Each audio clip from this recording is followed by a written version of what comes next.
Olá, eu sou a doutora Jenis aqui da Bom Giovanni Odontologia e nós estamos aqui hoje com o Dr. Antônio Carlos, anestesiologista, que é um médico que estuda a parte de sedação do paciente. E a gente vai conversar um pouquinho hoje sobre todas as coisas que podem interferir numa boa cirurgia.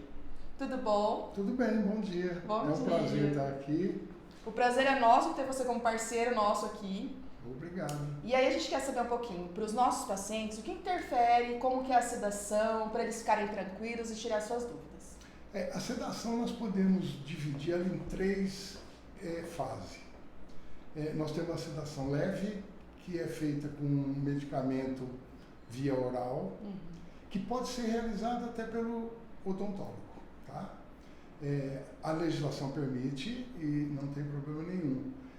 O paciente fica discretamente sonolento, mas responde bem ao comando verbal, tendo uma respiração espontânea praticamente quase que normal. Na sedação moderada, ela já é feita com droga um pouco mais forte, endovenosa, e tem que ser feita por um especialista, no caso um anestesiologista.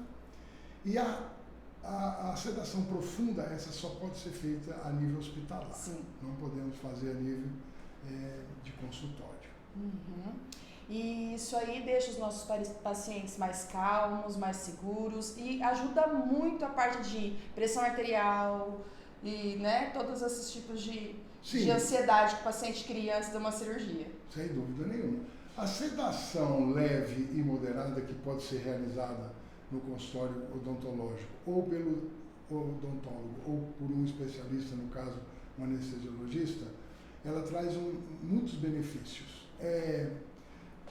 O paciente ansioso, e o mundo todo está muito ansioso, ele, quando hipertenso, tem, no caso da ansiedade, uma exacerbação desse quadro clínico da hipertensão, produzindo picos hipertensivos, causando sangramento, correndo risco de alterações cardiocirculatórias, como infarto agudo do miocárdio, acidente vascular cerebral e sangramento excessivo durante o ato operatório, que atrapalha bastante, né? É verdade. O que seria uma pressão arterial controlada? Olha, a pressão arterial, ela é classificada de acordo com a idade. Não existe um padrão único. No caso de um adolescente, nós consideramos normal em torno de 11/6. Essa pressão 11/6, ela só vai ser considerada alta quando ela ultrapassar 20% desse valor básico. Entendi. No caso de um paciente adulto, o ideal e o padrão normal seria de 12/8. Num paciente mais idoso, acima de 60 anos, nós podemos considerar 14/8. Você percebeu que tanto no adulto jovem como no adulto idoso, eu coloquei a pressão que a gente chama de diastólica, que é a segunda, em torno de 8. De 8. Essa pressão diastólica é que caracteriza o hipertenso. Então, passou do 8, então? Passou de 8, 9 acende um alerta. Agora, chegou a 10, é crise hipertensiva. Entendi. Então, todo paciente que chegar, digamos que esteja 13/8, ok. 14/8, ok. 14/9, a gente já fica alerta. 15/10... é hipertensão. Então, sem possibilidade de fazer cirurgia se não tiver controlado.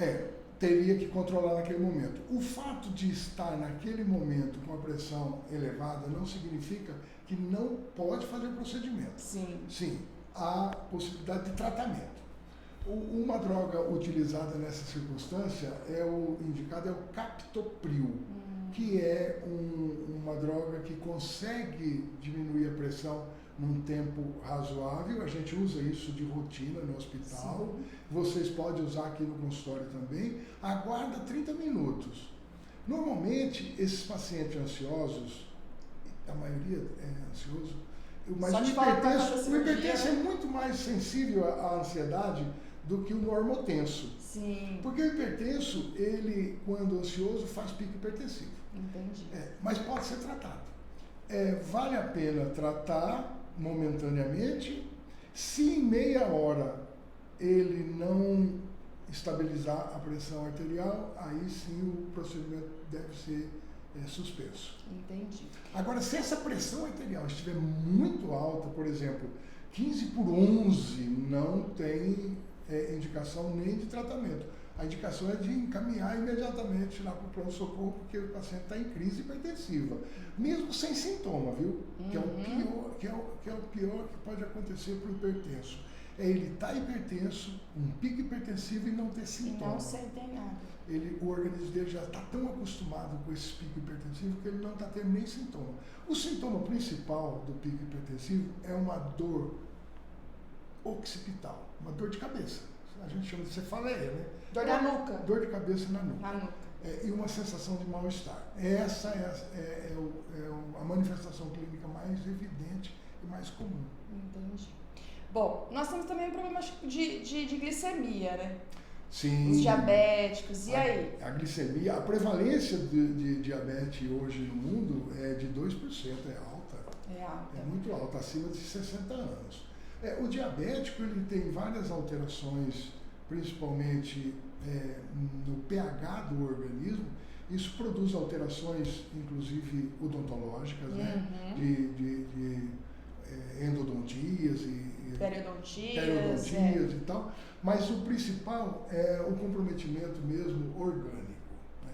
O diabético a diabetes é uma doença crônica, então ela não é uma doença que acontece naquele momento. Quando o paciente é diabético, ele já vem com esse grau de alteração metabólica da glicose, que altera o pH, e, consequentemente, ele tem uma série de alterações no seu organismo degenerativas, principalmente com arteriopatias, arterites, neurites, e isso tudo produz uma cicatrização inadequada, tardia, sangramento excessivo.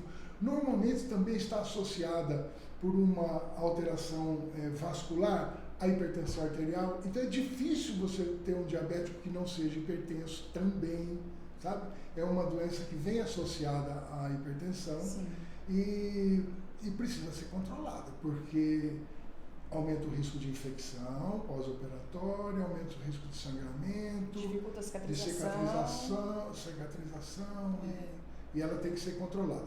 Como controlar a diabetes? Bom, logicamente que o endocrinologista é o especialista indicado para fazer isso. Mas aqui no consultório, o paciente diabético ele deve ser monitorado, principalmente antes do procedimento, com a dose da glicemia. Em jejum, ela não pode ultrapassar 200. Até 200 para um procedimento odontológico é aceitável que se faça, tá? Num paciente que já vem sendo tratado. Acima de 200, suspende e tenta controlar melhor. Isso. Muito dificilmente nós vamos conseguir num paciente diabético em tratamento uma glicemia de abaixo de 100. Normalmente vai estar entre 100 e 200. É aceitável dentro desse limite aí em jejum, tá? O normal em jejum para todo mundo? É até 100. Até 100.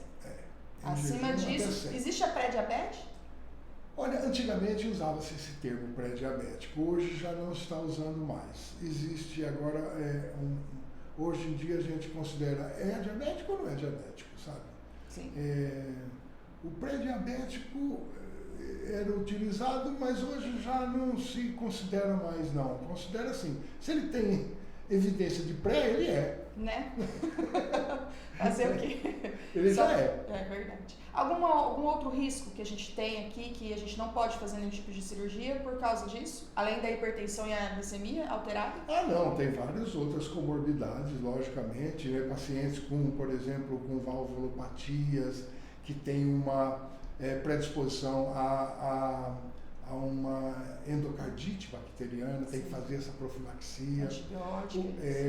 Fazer um antibiótico nos tempos, né, correto, antes do procedimento.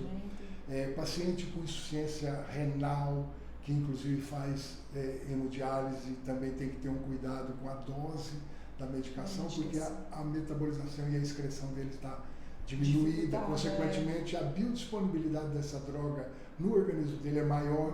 Os pacientes hepáticos também têm um cuidado especial na utilização das drogas de analgésicos, anti-inflamatórios, antibióticos. As gestantes também têm um cuidado um pouco especial, aí no caso que vocês sabem como fazer, né, com certeza.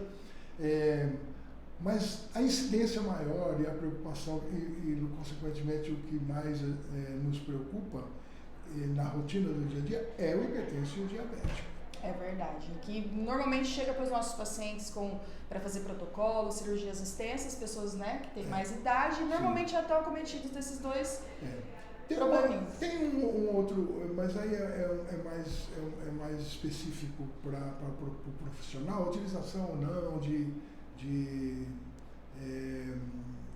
drogas vasoativas, né? Como a S. Isso, que tem que ser suspensa pelo menos 5 dias antes e retornar 3 dias depois, esse é o protocolo, porque são drogas que aumentam muito a coagulabilidade. Entendi. Os adolescentes que vêm tirar o terceiro, que tomam Roacutan, também não pode, tem que ficar... Sim, tem várias drogas aí que aumentam que diminui a coagulabilidade e, consequentemente, aumenta o sangramento pós-operatório, que tem que ter um certo cuidado, né? É verdade. Bom, caso você tenha alguma dessas comorbidades, aqui nós temos a parceria com o Dr. Antônio, que nos ajuda a controlar tudo isso aí e que não vai deixar você sem realizar o seu sonho. Venha nos fazer uma visita e tirar todas as suas dúvidas.